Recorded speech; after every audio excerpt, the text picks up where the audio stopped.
다 같이 일어나셔서 요한복음 6장 1절로부터 15절 말씀을 같이 한 절씩 교독하시고요. 15절을 합독하도록 하겠습니다. 요한복음 6장 1절로 15절입니다.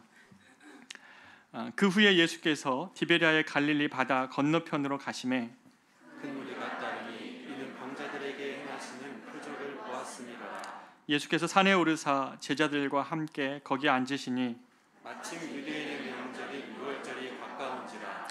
예수께서 눈을 들어 큰 무리가 자기에게로 오는 것을 보시고 빌립에게 이르시되 우리가 어디서 떡을 사서 이 사람들을 먹이겠느냐 하시니 이렇게 말씀하시면 친히 어떻게 하실지를 아시고 빌립을 시험하고자 하심이라. 빌립이 대답하되 각 사람으로 조금씩 받게 할지라도 200데나리온의 떡이 부족하리이다.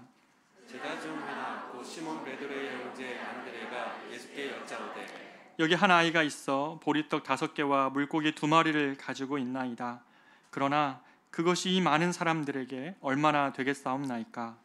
예수께서 이르시되 이 사람들로 앉게 하라 하시니 그곳에 잔디가 많은지라. 사람들이 앉으니 수가 5,000명쯤 되더라. 예수께서 떡을 가져 축사하신 후에 앉아있는 자들에게 나눠주시고 물고기도 그렇게 그들의 원대로 주시니라. 그들이 배부른 후에 예수께서 제자들에게 이르시되 남은 조각을 거두고 버리는 것이 없게 하라 하시므로 이에 거두니 보리떡 5개로 먹고 남은 조각이 12바구니에 찼더라. 그 사람들이 예수께서 행하신 이 표적을 보고 말하되 이는 참으로 세상에 오실 그 선지자라 하더라. 같이 읽겠습니다. 그러므로 예수께서 그들이 와서 자기를 억지로 붙들어 임금으로 삼으려는 줄 아시고 다시 혼자 산으로 떠나가시니라. 아멘. 자리에 앉겠습니다. 우리가 복음서를 보고 예수님의 공생의 사역을 이렇게 생각해 볼 때 예수님의 이 공생의 3년 동안의 기간 동안 예수님은 예루살렘과 그리고 갈릴리 이 두 지역을 오가시면서 사역한 것을 우리가 알 수 있습니다. 이 두 지역에서의 사역은 큰 틀로 2개로 구분이 되는데요. 그 예루살렘은 이스라엘의 경제 중심지였고 또 수도였습니다. 뿐만 아니라 종교 지도자들이 모여 있는 곳이었기 때문에 예루살렘에서의 예수님의 사역은 주로 이 바리새인들과의 율법에 대한 논쟁 또는 구약 예언이 예수님 자신을 통하여 이 땅 가운데 성취되었다는 것을 알리시는 주로 그런 신학적 측면의 이야기들이 나오죠. 그런데 오늘 본문이 지금 다루고 있는 이 북쪽의 갈릴리 지방에서의 예수님의 사역은 이와는 좀 다르게 매우 평범하고 가난한 사람들의 이 삶과 그리고 밀접한 이야기들이 계속 등장을 합니다. 특별히 오늘 본문에서의 이 갈릴리 사람들에 관한 이야기는 마치 우리 이야기 같아요. 왜냐하면 이 갈릴리 사람들은 지극히 땅과 밀접한 관계를 맺고 살아가는 사람들입니다. 그들이 땅의 사람들이었다고 표현하기보다는 그들의 삶의 현실이 땅과 밀접하게 연관되어 있다는 것이죠. 그들은 예루살렘에 비해서는 현저히 가난했고 또 어떤 이들은 삶의 그 최저임금을 받기 위해서 열심히 일해야 되는 그런 사람들이 갈릴리 사람들이었다는 것이죠. 생각해보면 당시가 로마 식민지의 시대였습니다. 그러니까 세금의 납부에 대한 의미도 있었고 종교세도 따로 있었고 주민세 왜 없었겠습니까? 많은 세금들이 이들을 무거운 짐을 지게 했고 또 척박한 땅을 일구면서 어떤 이는 목축업, 어떤 이는 농사를 지으면서 살아야 됐습니다. 그렇기 때문에 가장 중요한 이 갈릴리 사람들의 문제는 음식과 생계 수단과 같은 지극히 현실적인 문제들이었습니다. 그런데 이 현실적인 이야기, 이 광야의 배고픈 군중 5,000명을 먹이신 이 사건이 어떤 영적인 문제가 아니기 때문에 성경이 등한시하지 않고 오히려 이 사복음서에 나타나는 예수님의 기적 중에 똑같이 내복음서에 다 나오는 사건, 예수님의 부활과 죽으심과 부활을 제외한 가장 중요한 사건으로 모두가 다루고 있는 사건이 바로 이 오병이어 사건이라는 것이죠. 매우 중요한 사건이라고 말하는 것입니다. 주님은 이 땅에 속한 우리의 고민과 아픔과 결핍에 대하여서 주님이 공감하시고 또 문제를 해결해 주시는 능력의 하나님이심을 오늘 본문은 이야기합니다. 참으로 하나님은 우리의 삶에 관심이 가지고 계세요. 우리 잘못 오해해서 하나님은 우리에게 영적인 삶만을 원하시고 우리의 삶은, 그러니까 영혼은 구원하시지만 삶은 구원하시지 않는 그런 하나님으로 오해한다면 우리는 하나님을 잘못 알고 있는 것이죠. 하나님은 우리의 영혼을 구원하시는 것뿐만 아니라 이 땅에서 이 광야의 길을 걸어가야 되는 이 삶의 현실들에 주님이 구체적으로 도우시고 함께 하시기를 원하시는 능력의 하나님이시라는 것을 우리가 기억해야 됩니다. 그런데 오늘 본문은 거기에 머물러 있지 않고 동시에 우리를 하나님의 더 높은 차원으로까지 우리를 끌어올라 가십니다. 현실의 문제들 뿐만 아니라 우리의 영혼의 문제들까지 다루는 것이 오늘 본문이라는 것이죠. 오늘 저는 여러분과 이 이야기를 나누면서 이 갈릴리 사람처럼 똑같이 이 땅에 뿌리박고 살아가는 우리를 향하신 하나님의 말씀, 또 그 은혜를 같이 나누고자 합니다. 본문 1절에서 보면 예수님은 디베랴의 이 갈릴리 바다 건너편으로 가자고 제자들에게 말을 합니다. 1절이 이렇게 시작하는데요, 그 후에 이렇게 시작합니다. 이게 언제부터의 훈지는 이야기하기 어려운데요, 근거는 뭐냐면 앞뒤 사건들 속에서 하나의 절기가 나오는데 5장 1절도 6월절이 되었을 때에 일어난 예루살렘에서의 사건을 5장은 다루고요. 근데 오늘 6장 4절을 보면 마침 유대인의 명절인 6월절이 가까운지라 라고 얘기하면서 6월절과 6월절 이야기를 합니다. 다시 말해 지금 이 5장과 6장 사이에는 1년의 시간이 벌어져 있는 겁니다. 근데 이 1년 동안 예수님은 주로 예루살렘이 아닌 갈릴리 지방에서 사역을 하신 것으로 우리가 추정할 수 있겠습니다. 이 1년의 시간에 예수님이 어떤 사역을 하셨을까라고 얘기할 때 성경은 예수님께서 요한복음에서는 주로 많은 가련한 병자들을 고쳐주셨다라고 기록을 합니다. 생각해보면 갈릴리 지역이야말로 의료 혜택의 어떤 물리적 환경도 되지 않았을 뿐더러 이들의 경제적인 형편, 이들의 삶의 여유조차 그들의 병을 돌보고 할 수 있을 만한 환경이 안 되고, 오히려 너무 병이 여러분 삶에 바쁘면 어떻게 돼요? 아픈 것도 참고 지내고 삶이 너무 곤핍하면 그런 제때 치료조차 놓치잖아요. 아마 갈릴리 지역이 그런 지역이 아니었을까 싶은데요, 예수님은 이 갈릴리 지역의 많은 병자들을 고치셨던 것 같습니다. 이 때문에 예수님을 따르는 큰 무리가 발생을 했습니다. 갈릴리 지역에 큰 무리가 예수님을 따르고 있습니다. 그런데 왜 따르고 있는지를 2절은 이야기합니다. 2절에 보면 큰 무리가 따르니 이는 병자들에게 행하시는 표적을 보았음이니라. 여러분, 우리가 몸이 아프고 정말 큰 질병에 걸리신 이런 상황에 우리가 딱 되었을 때에 정말 하나님의 기적을 바라게 되죠. 저도 가까운 가족이 아픈 상황 가운데 있기 때문에 그런 기도를 하게 됩니다. 정말 하나님의 기적을 구하게 됩니다. 그런 기적을 보고 주님을 따르는 것이 무엇이 잘못입니까? 하나도 잘못된 것 없죠. 바른 또는 너무나 타당한 동기입니다. 예수님과 제자들은 그래서 밀려드는 이 사람들을 돌보고 치료하느라 정신이 없었나 봐요. 너무 바빴나 보죠. 그래서 마가복음 6장 31절에 보면 오고 가는 사람들이 너무나 많아서 음식 먹을 겨를도 없었다라고 이렇게 기록을 합니다. 똑같은 사건을 다루는 다른 본문에서 당시의 상황이 그랬다는 거예요. 너무 바쁘셨다고 그럽니다. 그래서 1절에서 오늘 본문에서 예수님께서 디베랴의 갈릴리 바다 건너편으로 건너가자 이렇게 얘기를 하신 겁니다. 자, 생각해 보십시오. 이쪽은 지금 사람이 많은 곳이고 저쪽은 오늘날 지명으로 하면 골란고원입니다. 고원지대여서 광야고 얕은 산으로 자리 잡은 사람이 없는 곳이에요. 예수님은 그곳에 가서 좀 쉬고 싶으셨습니다. 제자들도 좀 쉼이 필요했습니다. 그런데 문제는 뭡니까?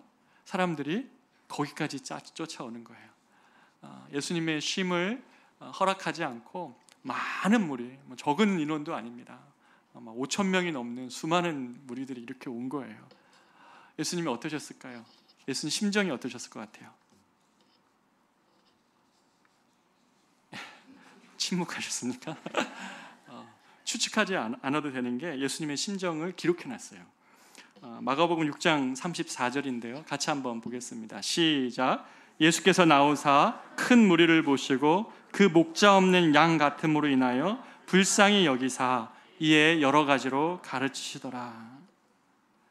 예수님이 이 무리를 보는 예수님의 감정에 가장 그 밑바닥에 뭐가 있었냐면 긍휼함이 있었어요.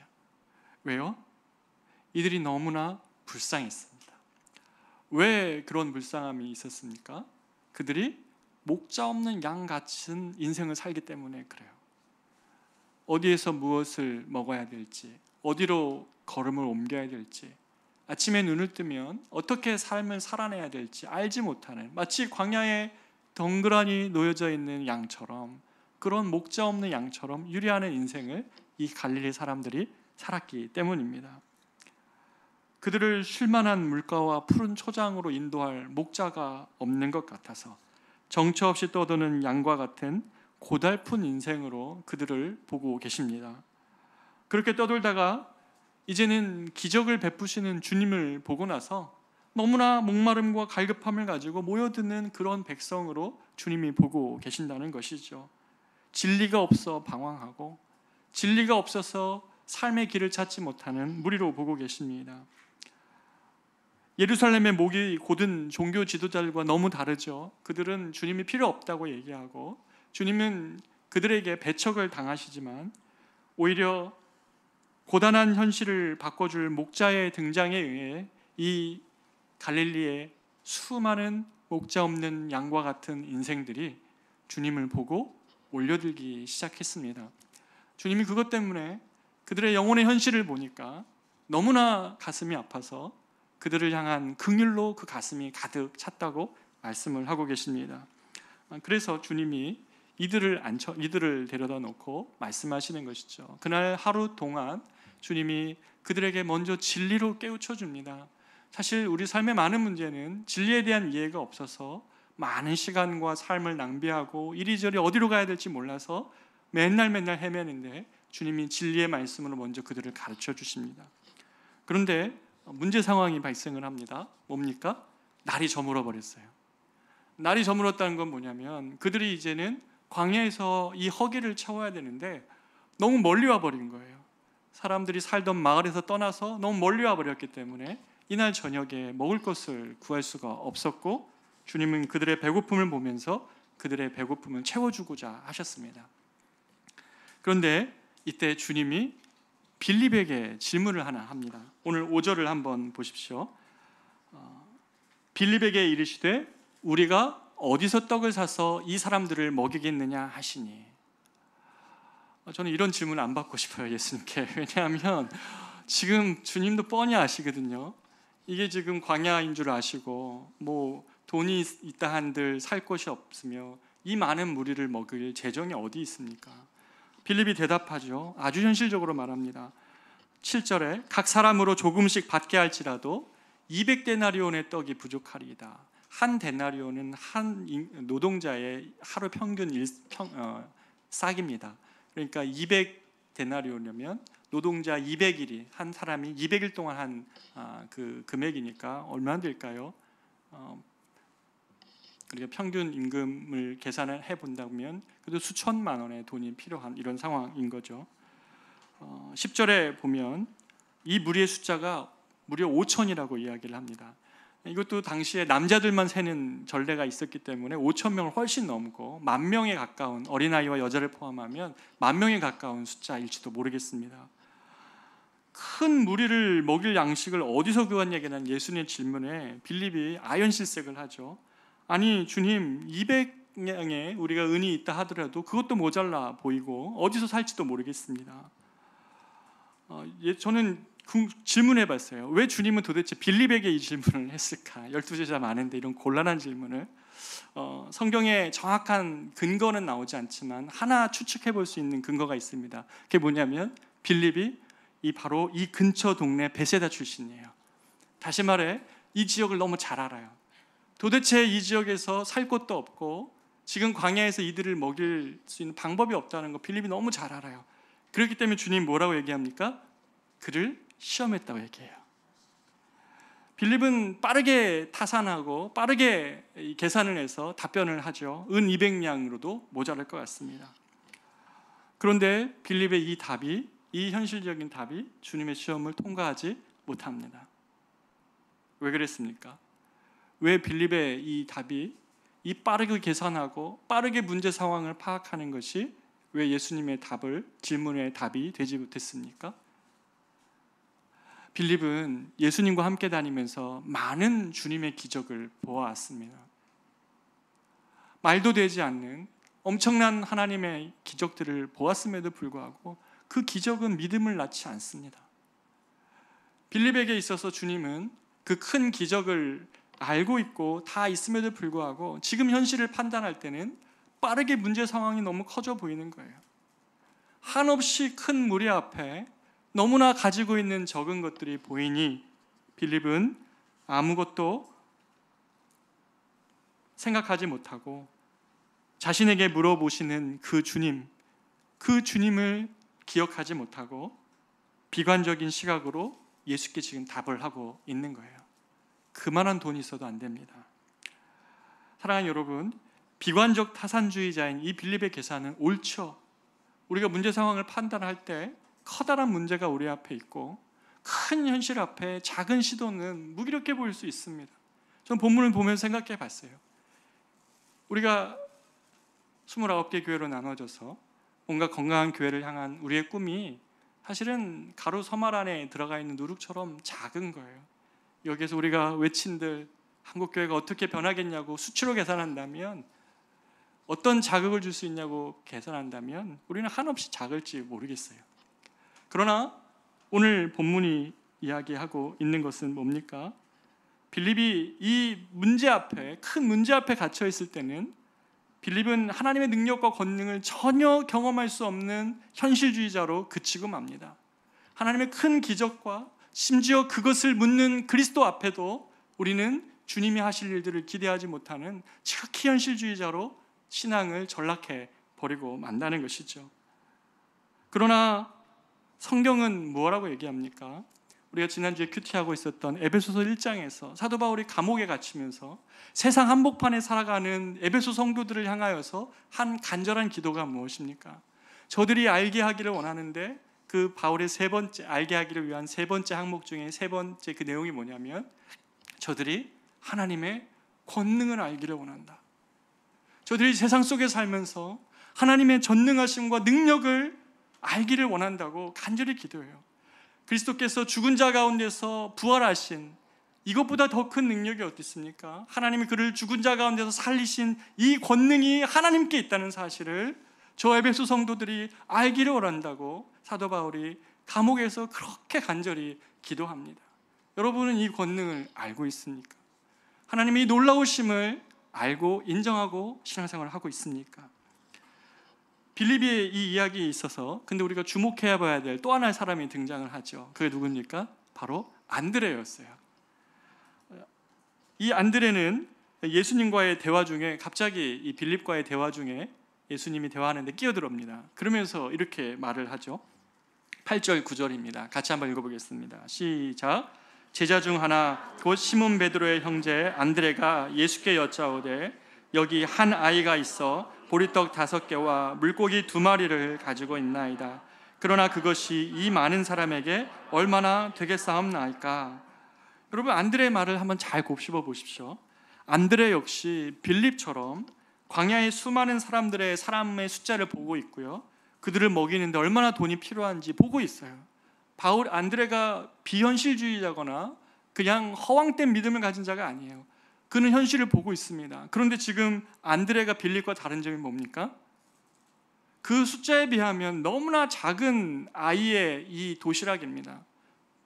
그 숫자를 기억하고 보고 있는데 물고기 2마리, 보리떡 5개. 맨날 헷갈립니다. 물고기 5마리, 보리떡 2개라고 맨날 그러는데 오병이어라고 말하면서 이 작은 거를 무시하지 않고 있어요. 그렇죠?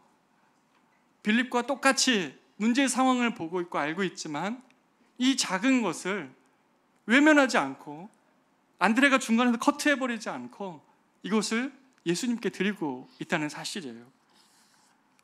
그것이 문제에 비하면 한없이 초라하고 작은 것인 건 알면서도 지금 주님 손에 의탁하고 맡겨드리고 있어요.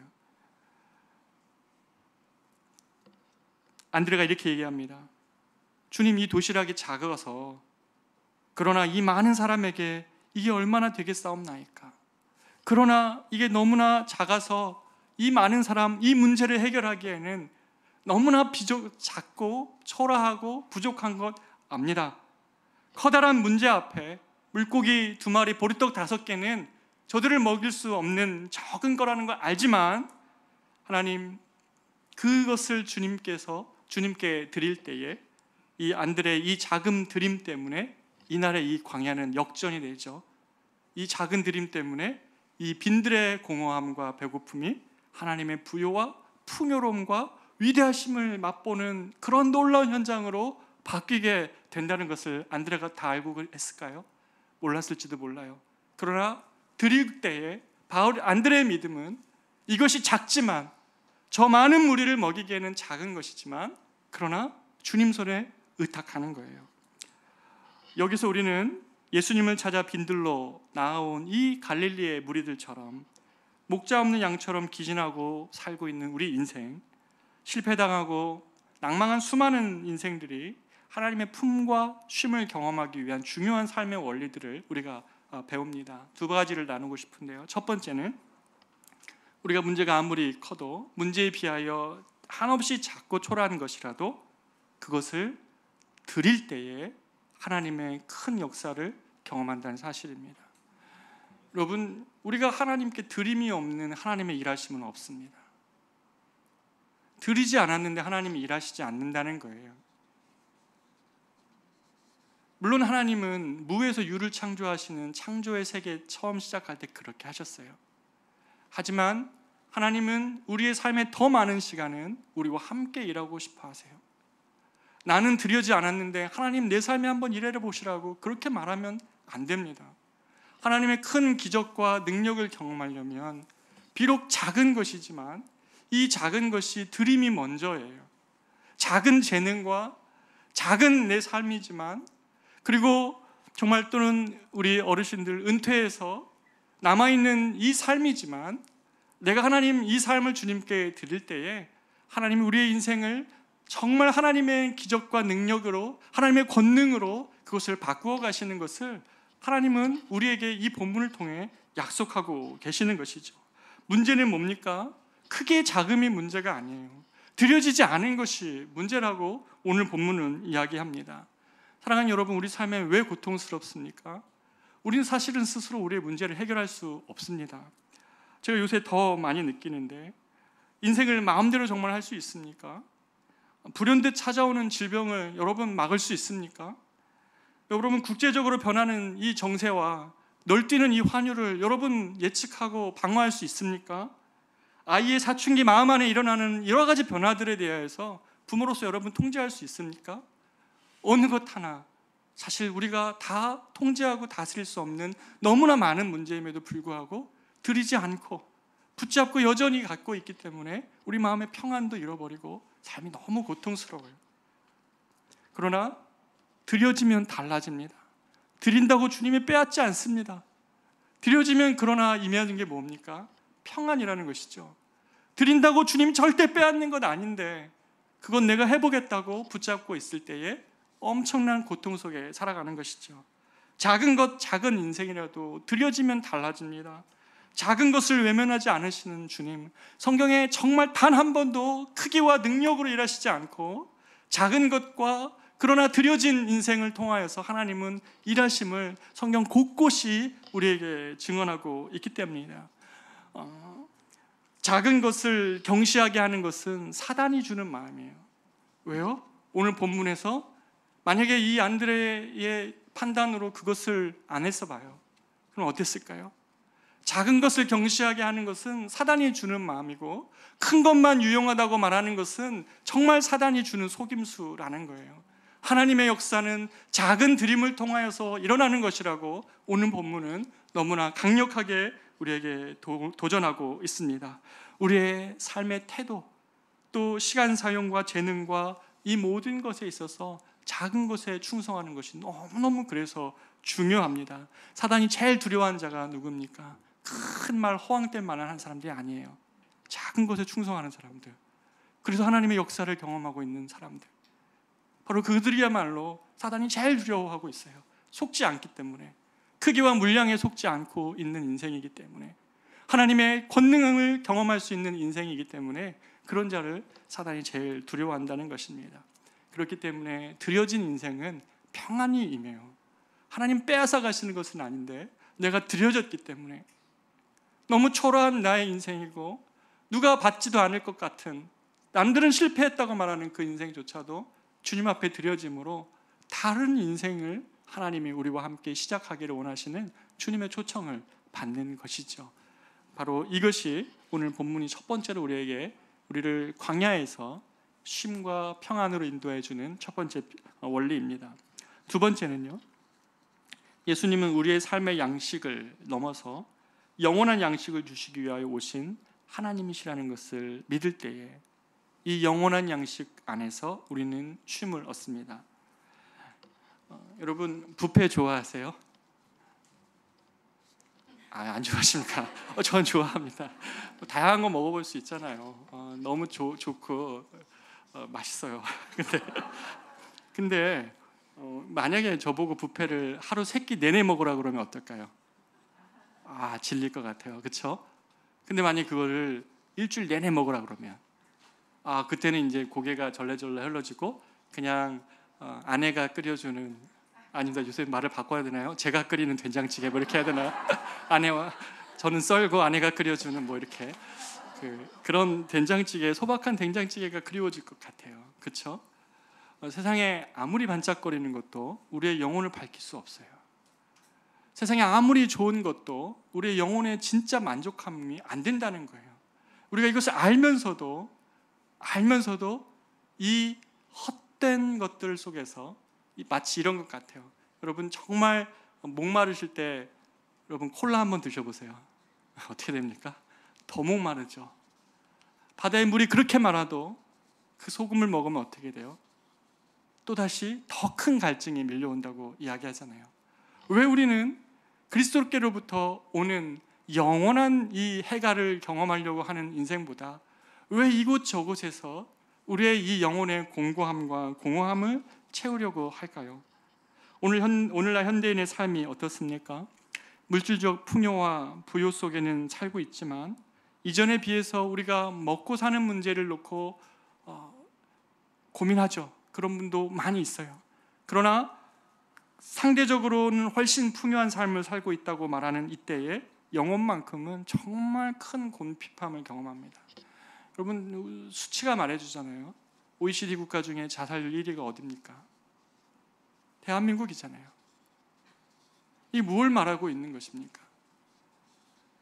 세계 6대 강국, 7대 강국, 그것이 무엇을 도대체 우리에게 보장해 줍니까? 수많은 영혼들의 곤핍함과 아우성의 이야기들에 눈을 닫고 있는 이 현실을 잠깐 반짝거리는 것 때문에 또 잠깐의 우리의 영혼의 만족과 쾌락을 줄 수 있는 것들 앞에 우리가 계속 기웃거리고 산다면 이 이스라엘의 갈릴리의 광야를 이리저리 떠도는 그들과 무엇이 다릅니까? 특별히 코로나를 경험하면서 우리는 매우 큰 충격으로 삶의 곤고함과 무기력함과 덧없음을 한없이 경험하고 있습니다. 여러분 이때에 어디서 영원한 소망을 붙들고 있습니까? 갑작스러운 사업의 실패나 갑작스러운 건강검진 결과로 엄청난 질병이 있다는 사실을 깨달았던 우리 성도의 가정, 예측할 수 없이 흘러가는 세상의 변화 앞에서 여러분 어디에서 영원한 소망을 지금 발견하고 살아가고 있는 것입니까? 우리가 말씀을 통해 이 본문의 말씀을 깊이 들여다보려면 단순히 하나님이 5천 명을 먹이셨다에 그치면 안 됩니다. 우리가 놓치지 말아야 될 것은 이 사건이 지금 유월절 즈음에 빈들에서 일어났다는 사실이에요. 성경은 허투루 아무것도나 그냥 단어를 쓰지 않고 이 유월절 사건을 사도 요한은 구약의 유월절 사건과 연결하고 있습니다. 그게 뭡니까? 유월절은 이스라엘 백성이 출애굽을 할 때 그 10번째 재앙, 장자의 죽음을 넘어가게 하기 위하여서 문제방에 어린 양의 피를 바름으로 그 죽음이 넘어갔다고 해서 유월, 넘어갔다는 의미입니다. 그런데 그 유월절을 경험했던 그들이 광야를 딱 나왔는데 현실적인 문제에 닥치죠. 뭐가 문제입니까? 음식이 없는 거예요. 오늘 본문하고 너무 비슷하잖아요. 그들이 주님을 쫓아 나왔는데 광야에서 그들 역시 곰핍함과 허기짐을 경험을 합니다. 이 광야에서 그러나 하나님은 놀랍게 이스라엘 백성들 가운데 역사를 하시죠. 전혀 생각하지 못했던 방법, 바로 하늘에서 만나를 먹이심으로 그들을 이 광야를 건너가게 하시는 능력으로 내내 동행해 주셨어요. 그런데 요한복음 6장 후반부에서 33절에 예수님이 이렇게 얘기합니다. 하나님의 떡은 하늘에서 내려 세상에 생명을 주시는 것이니라 라고 말씀하시면서 하나님의 떡은 하늘에서 내려 세상에 생명을 주시는 것이니라 라고 얘기하며 바로 이분이 예수님이시라고 말씀을 하고 계시는 것이죠. 광야의 이 만나는 오늘 먹으면 내일 또 다시 배고플 수밖에 없는 것이지만 하나님이 주신 떡은 뭐라고 얘기합니까? 35절에 예수께서 이르시되 나는 생명의 떡이니 내게 오는 자는 결코 줄이지 아니할 터이요 나를 믿는 자는 영원히 목마르지 아니하리라. 주님이야말로 생명을 떡이다. 세상에 생명을 주시기 위하여 오신 떡이니 이것을 먹는 자는 결코 줄이지 아니할 것이라고 이렇게 말씀을 하고 계십니다. 여러분, 이 일에 대하여 사람들은 수군거렸습니다. 유대인들은 내가 니네 부모도 알고 어찌 하늘에서 왔냐고, 네가 그렇게 말하냐고, 미쳤다고 말했습니다. 그러나 예수님이 하나님께서 이 땅 가운데 모든 영혼의 허기짐을 주님 채우시고 그 영원한 목마름 가운데 광야를 떠돌며 여기저기에서 영혼의 만족함을 어떻게든지 채워보고자 그렇게 광야를 떠돌며 살아가는 이 갈릴리 사람들에게 주님은 그들의 현실적인 필요도 채우지만 동시에 다시 이 떡은 너희들에게 다시 목마름을 줄 수밖에 없고 배고픔을 줄 수밖에 없지만 영혼의 진짜 부유함으로 살아라. 내가 세상의 생명을 주고자 하는 나의 생명으로 살라고 자신을 우리에게 주신 것이죠. 어떤 한 사람이 이것이 없어서, 이 예수의 생명이 없어서 겉으로는 화려하나 속은 정말 빈 강정처럼 빼빼 마른 사람들이 있습니다. 남들이 보기에는 무슨 걱정으로 사냐고 말할지 모르지만 영혼은 한없는 어두움과 한없는 고통으로 살아가는 사람들을 저는 목사로서 너무나 많이 봅니다. 사랑하는 여러분, 무엇이 여러분의 영혼의 생명을 살립니까? 주님은 자신의 생명으로 우리의 어둠을 밝히시기를 원하십니다. 그 우리의 세상에 생명을 주시기 위하여 이 땅에 내려오신 하늘의 떡이라고 주님은 우리에게 말씀해 주시는 것이죠. 단순히 5,000명을 먹이셨다, 거기에 끝나는 것이 아니라 그들의 이 먹임은, 이 기적은 너희들의 잠깐의 허기를 면할 수 있지만 너희들의 근본적인 영혼의 만족은 바로 그리스도께 있다라고 말씀해 주시는 것이죠. 그 만족함이 있을 때 어떻게 됩니까? 현실은 곤고하고 여러 가지 어려울 수 있으나 말할 수 없는 마음의 평안함 가운데 찬양이 흘러나오고 갑자기 출근하는 길에서 내 영혼이 작은 하늘을 맑게 개인 것을 보면서도 찬양할 수 있고 주님의 위대하심을 노래할 수 있는 바로 그것, 남들이 무슨 변화가 있었냐고 말할 정도로 얼굴에 빛이 나는 그러한 평안과 기쁨은 바로 이 생명 되신 그리스도의 생명이 그 영혼 안에서 역사할 때 일어나는 일인 것이지요. 사랑하는 여러분, 이건 너무 사모되지 않습니까?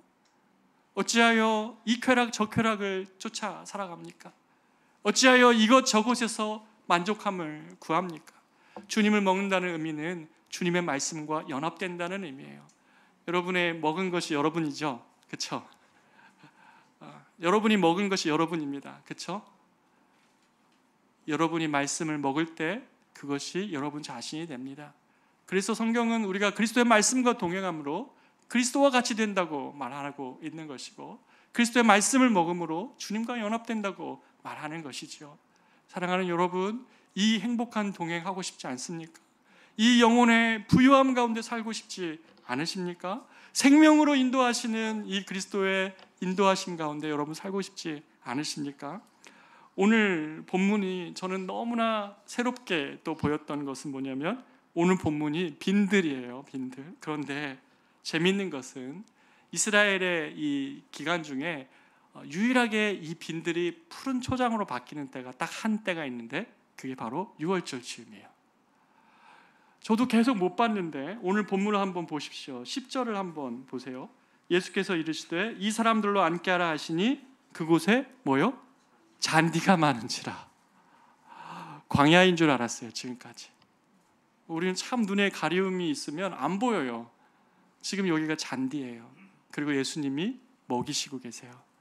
푸른 초장, 마치 맑은 시냇물가로 우리를 먹이시는 목자 되신 주님처럼 그들의 영혼의 허기짐과 그들의 삶의 곰핍함을 주님이 목자가 되어주셔서 그들을 먹이시고 지금 베푸시고 새롭게 하시고 살려내시고자 주님이 온갖 것으로 지금 그들을 섬기고 있는 것이죠. 주님은 진심으로 그들의 필요를, 현실적인 필요를 채우셨습니다. 그리고 나아가서 그 현실적인 필요를 넘는 하나님의 생명이 그들 안에 있을 때에야만 그들의 영혼이 허기지지 않을 것임을 알고 그것조차, 자신조차 그들에게 생명으로 주셨습니다. 사랑하는 여러분, 바로 이 광야가, 그래서 이 광야에서의 이 일들, 작은 것을 드리고 영혼의 만족함 대신 주님을 붙들 때에 우리 그 광야조차 쉴만한 물과 푸른 초장으로 주님이 인도해 주시는 것이죠. 참 목자 아니십니까? 목자 없는 양처럼 이리저리 헤매고 있는 그들에게 주님이 참 목자 되시고자 오늘 오병이어 사건을 통해 우리에게 주님 다가오십니다. 사랑하는 여러분, 이 빈들에서 그냥 무리로 남아있으면 이 무리들은 그냥 돌아가고 나중에 예루살렘에 있었던 무리들도 주님을 처음에는 열광했지만 나중에는 주님을 십자가에 못 박습니다. 무리는 참 위험한 거예요. 그냥 한 번의 기적으로 여러분의 인생을 그런 열기 속에 사지 말고 오히려 우리가 하나님, 내 삶 가운데 정말 구체적인 내 삶에 너무 작은 것이지만 주님께 드림이 초라해 보이지만 그러나 내 삶을 하나님의 역사하심을 드러내는 증거로 그런 것을 목도하는 하나님, 그런 인생으로 바꾸어 주십시오. 주님, 내 영혼의 궁극적인 만족함이 하나님께 있다는 사실을 내가 믿고 살아가게 하여 주십시오. 그런 곰핍함 영혼을 만날 때마다 예수를 증거하게 하여 주십시오. 당신의 모든 문제의 핵심에 있어서 그리스도가 답입니다라고 자신 있게 말씀해 주십시오. 주님은 하늘에서 내려오신 온 세상에 생명을 주시고자 하나님께서 보내시는 생명의 떡이십니다. 우리 이 주님과 함께 이번 한 주를 살아가시기를 축복합니다. 우리 이 시간에 같이 한번 찬양하기를 원하는데요. 수많은 무리들 줄지어 그분을 보기 위해 따르네. 한번 그날에 이 무리들의 이 모습을 한번 보십시오. 이 모양 저 모양의 많은 목적을 가지고 따라가지만 하나님의 큰 권능 앞에 예수의 이름을 높이는 찬양으로 바꾸게 하시는 이 놀라운 능력, 우리가 이 시간에 같이 한번 우리의 삶을 드리며 마치 우리의 기도의 제목인 것처럼 이 찬양으로 주님 앞에 나아가기를 원합니다. 기도하겠습니다. 찬양합니다. 수많은 무리들 줄지어 수많은 무리들 줄지어 그분을 보기 위해 따르네. 그분을 보기 위해 따르네. 평범한 목수이신 그분 앞에 모든 무릎이 꿇어 경배하네. 모든 문제들 하나하나 죽음까지도 힘을 잃고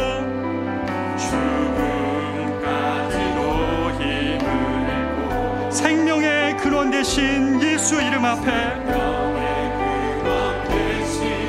예수 이름 앞에 모든 권세들 굴복하네. 우리의 마음을 다해 고백합니다. 예수 이름 높이세. 예수 이름 높이세. 능력의 그 이름 예수 이름 높이세. 구원의 그 예수 이름을 부르는 자 예수 이름을 믿는 자 이름을 믿는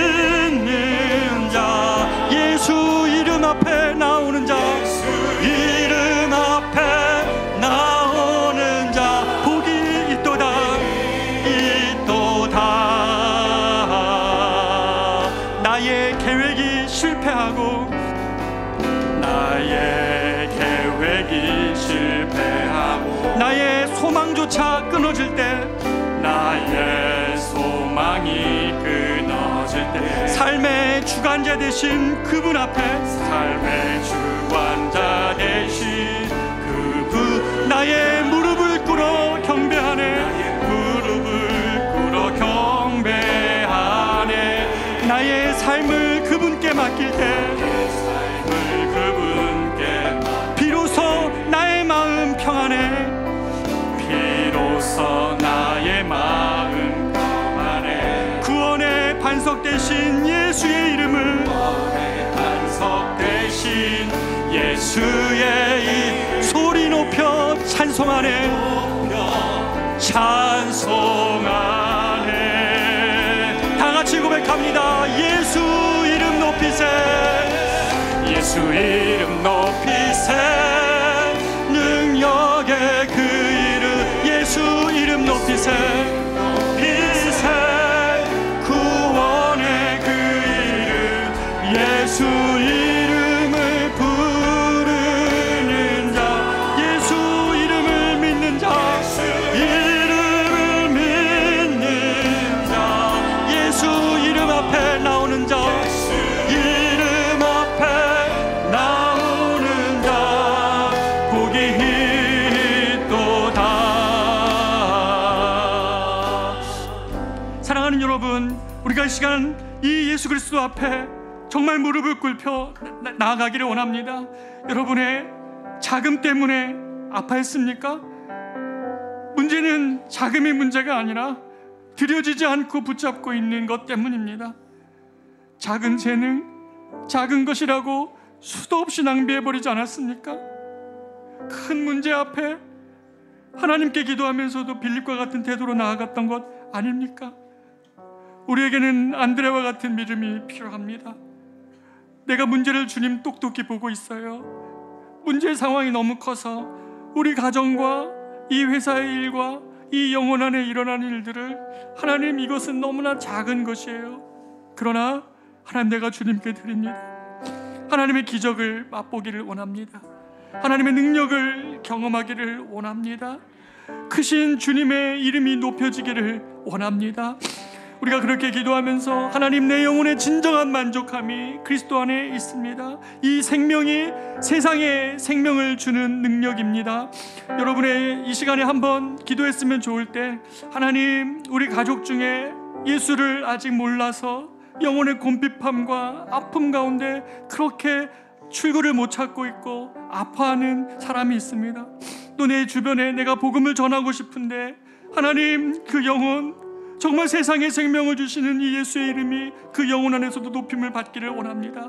우리가 이런 영혼들이 있다면 이 시간에 다 같이 주님 앞에 올려드리며 하나님의 능력 앞에 같이 한번 무릎 꿇고 기도하기를 원합니다. 기도하겠습니다. 존귀하신 하나님 아버지, 수많은 무리들이 각자의 필요를 따라 주님 앞에 나와왔지만, 아버지 하나님, 그들을 이 광야로 하나님 인도하시되 푸른 풀밭으로 인도하시고, 그들이 하나님 목자 없는 양처럼 유리하는 인생에서 하나님의 공급하심과 영원한 생명을 주시는 하나님의 능력으로 하나님 그들의 삶을 온전히 송두리째 바꾸시길 원하시네 하나님의 능력과 하나님의 본문을 통하여 마주칩니다.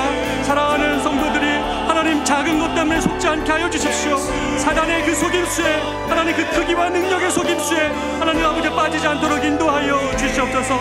안드레처럼 눈을 똑똑히 보며 상황과 형편을 살피지만 동시에 하나님 우리의 작은 것을 드려 하나님의 위대하심이 드러나는 통로로 사랑하는 우리 성도들을 삼아 주시옵소서. 저들의 문제의 길을 붙잡고 있으며 일절이 고통하고 하나님 아파하고 하나님 지쳐있는 인생이 아니라 하나님께 드림으로 인하여서 평안을 찾고 위대하신 하나님의 능력과 마주하는 인생 되게 하여 주시옵소서. 세상에 생명을 주시기 위하여 오신 떡이라고 그들의 지금의 기적이 그들의 영혼의 만족함이 아니라 잠깐의 허기짐을 면할 수 있겠지만 영원한 만족은 그리스도 자신께 있다는 사실을 우리가 알려주시기 위하여 이 땅에 오신 세상의 생명 되신 그 주님과 동행하며 하나님 사랑하는 우리 성도를 살아갈 수 있도록 주님 도와주시옵소서. 그 능력과 함께하여 주시옵소서. 예수 이름 높이세, 예수 이름 높이세, 능력의 그 이름, 예수 이름 높이세, 구원의 그 이름, 예수 이름을 부르는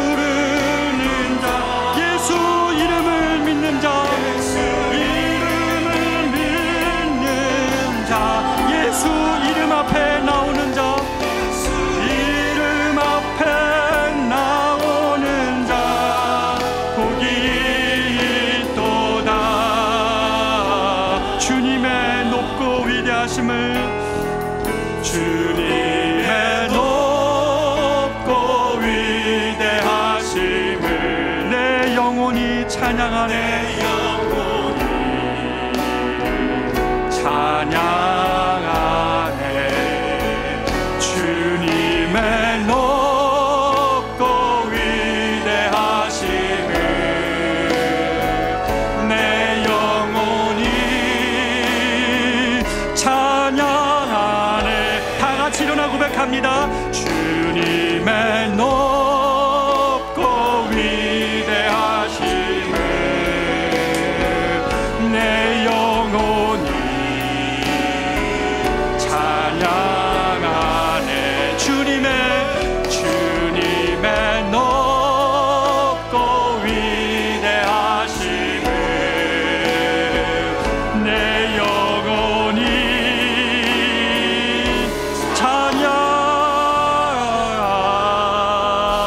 찬양하네. 주님의 높고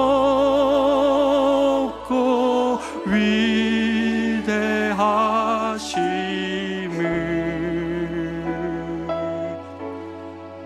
내 영혼이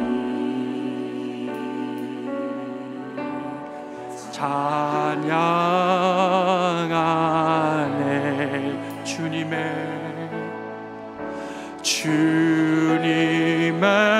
높고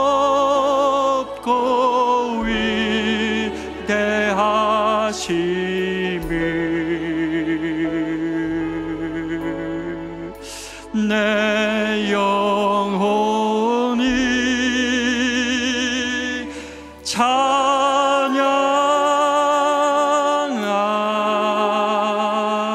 찬양하네. 아멘. 이제는 우리 구주 예수 그리스도의 은혜와 하나님의 말로 다 할 수 없는 사랑하심과 성령님의 인도 보호 교통 충만하심이 작다고 낭비하고 무시했고 작다고 가치 없게 여기며 삶을 온통 어두움으로 점철하게 만들었던 우리의 불신앙을 회개하며 작은 것 때문에가 아니라 드려지지 않은 것 때문에 공고했던 인생을 주님께 맡기기로 작정하며 영원한 생명 주시고 영원한 만족 주시기 위한 예수 그리스도를 끝까지 붙들고 저 척박하고 저 치열한 광야 같은 세상을 그리스도의 인도하시는 초장으로 만드실 주님을 기대하며 가정과 삶과 또 이번 주 사랑하는 가족들에게로 추석 명절을 보내러 나아가는 사랑하는 우리 모든 성도들의 삶과 가정과 일터 위에 이제로부터 영원토록 함께 있을지어다. 아멘.